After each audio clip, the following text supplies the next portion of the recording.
అదనపు పరిహారం పేరుతో మరోసారి ప్రభుత్వం మోసం చేస్తుందని కూటమి అభ్యర్థి మామిడి గోవిందరావు అన్నారు.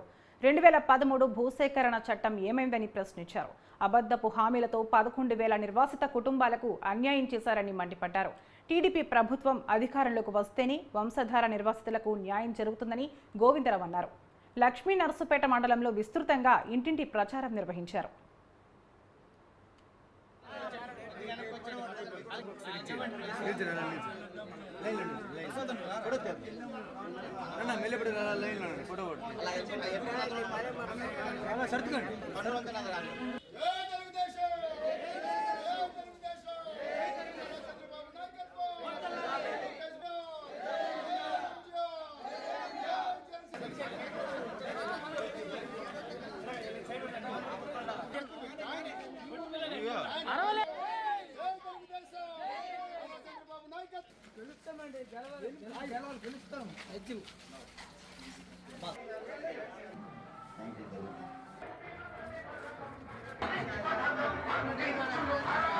నాయకత్వం